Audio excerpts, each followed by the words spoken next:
थी 15 अगस्त 1947।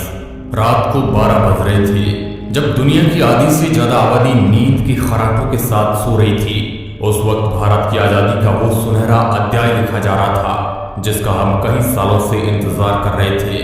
अंग्रेजी हुकूमत से आजाद होने की खुशी इतनी ज्यादा थी कि सब लोगों की आंखों में सिर्फ आने वाले आजाद भारत के वो सुनहरे पल नजर आ रहे थे जिसे पिछले कई सालों से अंग्रेजों ने अपनी कैद में कर रखे थे। उस वक्त देश के पहले प्रधानमंत्री पंडित जवाहरलाल नेहरू आजादी का पहला भाषण शुरू करते हैं। इस भाषण को ए ट्रिस्ट विद डेस्टिनी के नाम से जाना जाता है। उनकी स्पीच की शुरुआत इन लाइनों से शुरू होती है, हमने नियति को मिलने का एक वचन दिया था और अब समय आ गया है कि हम अपने वचन को निभाएं। पूरी तरह ना सही लेकिन बहुत हद तक। आज रात 12 बजे जब सारी दुनिया सो रही होगी, भारत जीवन और स्वतंत्रता की नई सुबह के साथ उठेगा। आखिरकार अंग्रेजी जकड़न की वो काली रात खत्म हुई और सूरज की पहली किरण के साथ आजादी की वह सुनहरी सुबह हुई। लेकिन ये कोई आम सुबह नहीं थी, बल्कि इस आजादी की सुनहरी सुबह को पाने के लिए कई वीरों ने अपने प्राणों का बलिदान दे दिया। लेकिन जितनी खुशी हमें आजादी की हो रही थी, तो दूसरी तरफ एक ऐसी दर्द भरी दास्तां हमारी चौखट पर दस्तक दे चुकी थी। वह थी भारत और पाकिस्तान के बंटवारे की वो लकीर। उस लकीर ने भारत और पाकिस्तान को दो अलग अलग भागों में बांट दिया और यह एक ऐसी लकीर थी जिसका खामियाजा हजारों लोगों ने अपनी जान देकर चुकाया और करोड़ों लोग अपने बसे बसाए घर को छोड़ने के लिए मजबूर हो गए। कुछ महीने पहले जो देशवासी आपस में भाई की तरह मिलकर अंग्रेजी हुकूमत से लड़ रहे थे, वह बंटवारे की लकीर की वजह से एक दूसरे के खूनी दुश्मन बन चुके थे। बंटवारे के इस विस्थापन में इंसानियत पूरी तरह खत्म हो गई। 15 अगस्त 1947 से 9 दिन पहले 60 मुसलमानों का कत्ल अमृतसर में कर दिया गया। इसके ठीक 2 दिन बाद यानी 6 अगस्त 1947 को 74 सिखों का कत्ल लुधियाना फिरोजपुर रोड जलालाबाद के पास कर दिया गया। साल 1947 के अगस्त महीने के पहले सप्ताह के भीतर ही खून खराबे से अमृतसर की जमीन लाल रंग ले चुकी थी। हर रोज तकरीबन 100 से अधिक लोग अपनी जान गंवाकर बंटवारे की कीमत चुका रहे थे। उस दर्द भरी दास्तान को आज देखा तो नहीं जा सकता है, लेकिन उस पल को महसूस जरूर किया जा सकता है। आजादी से 48 घंटे पहले यानी 13 अगस्त 1947 को लाहौर से अमृतसर के लिए एक ट्रेन रवाना होती है। लाहौर के मुगलपुरा स्टेशन से चली इस ट्रेन में अमृतसर एक भी जिंदा इंसान नहीं पहुंचा। 43 हिंदू सिखों को ट्रेन पकड़ने से पहले ही मौत के घाट उतार दिया गया। जब पंजाब बंटवारे की आग की लपटों में जल रहा था, उस वक्त दिल्ली रेलवे स्टेशन से पाकिस्तान स्पेशल ट्रेन पाकिस्तान के लिए रवाना होती है, जिसमें पाकिस्तान जाने वाले सरकारी अफसर, कर्मचारी और उनके परिवार मौजूद थे।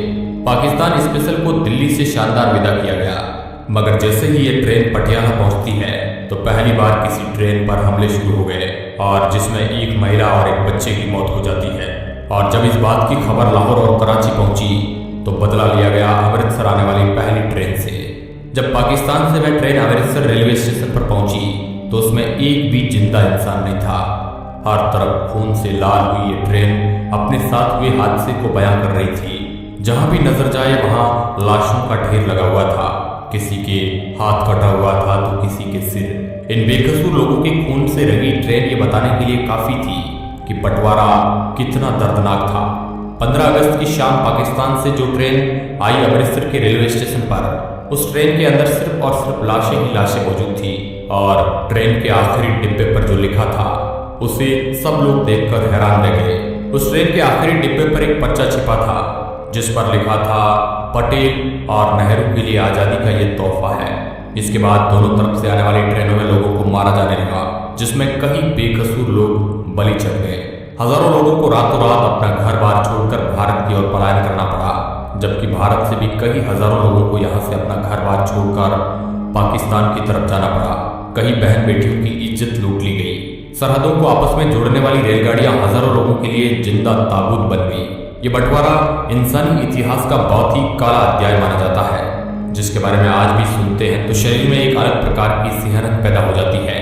भारत और पाकिस्तान का बंटवारा करने में मोहम्मद अली जिन्ना का सबसे बड़ा रोल था। अगर मोहम्मद अली जिन्ना राजनीति में नहीं होते तो शायद कोई समझौता हो जाता और आज का पाकिस्तान नहीं होता। मोहम्मद अली जिन्ना भारत के पहले प्रधानमंत्री बनना चाहते थे। फिर जिन्ना को यह लगा कि मैं पूरे भारत का प्रधानमंत्री तो नहीं बन सकता हूँ, लेकिन पाकिस्तान का जरूर। और फिर वही कुछ ऐसा ही हुआ।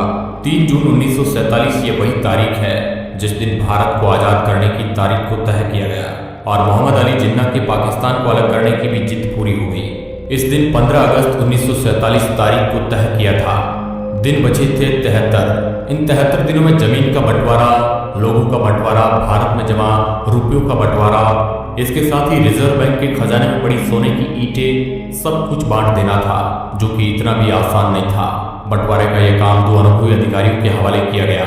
इनका नाम था HM पटेल और दूसरे थे चौधरी मोहम्मद अली। ये दोनों लोग बंटवारे में महत्वपूर्ण भूमिका अदा कर रहे थे।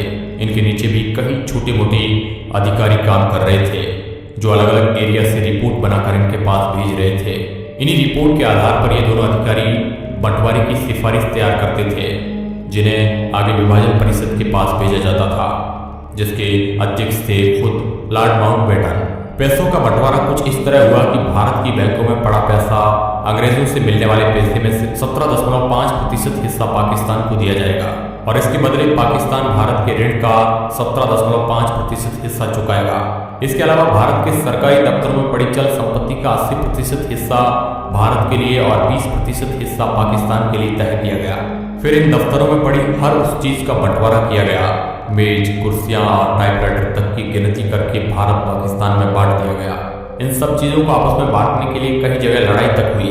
इसके अलावा भारत की लाइब्रेरी में पड़ी पुस्तकों को लेकर भी इन दो मुल्कों के बीच पेश फंस गया। इंसाइक्लोपीडिया ब्रिटानिका को इस तरह भारत और पाकिस्तान में बांटा गया कि पहला खंड भारत को दिया गया, फिर दूसरा खंड पाकिस्तान को।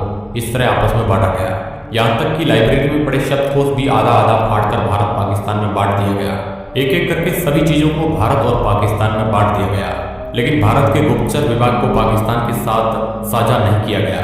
इस पर भारत के गृह विभाग ने दूरदर्शिता से फैसला लिया कि भारत के गुप्तचर विभाग में कोई किसी तरह की कमी नहीं की जाएगी और उसके अफसर इस बात पर अड़े रहे कि इस विभाग की एक फाइल तो छोड़िए, शाही तक हम पाकिस्तान नहीं जाने देंगे।